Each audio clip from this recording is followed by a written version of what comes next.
a row of wooden tablets with the names of the dead.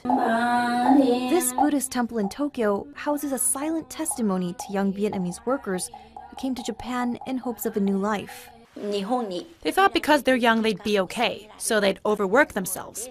Vietnamese Buddhist nun Thich Tam Tri herself arrived here almost 2 decades ago.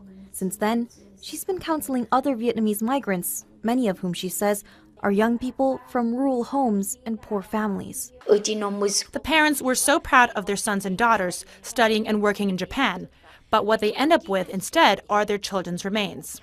Lured by high wages, Vietnamese are the fastest growing group of foreigners in Japan, and more might be coming. On April 1st, a new visa scheme will officially allow blue-collar workers into the country as Japan faces a historic labor shortage. Immigration in Japan is tricky, where even today, some think Japan should be for the Japanese. Until now, migrants have found ways in through back doors, like working part-time as students or enrolling in so-called technical trainee programs. Debate over the new visa highlights the hardships these migrants have faced, like unpaid wages, harassment, or being overworked. Vu Ngoc Thu's wife was working at an agricultural co-op in northern Japan when she died in February of meningitis. I let her go because the wages are higher than in Vietnam. If I knew this would happen, I would never have agreed to let her go to Japan. Now she's left me and our 2 little children.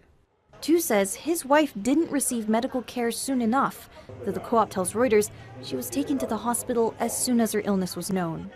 But even with cases like these, if conditions are good enough under the new system, there will likely be more waves of Vietnamese workers searching for a better life.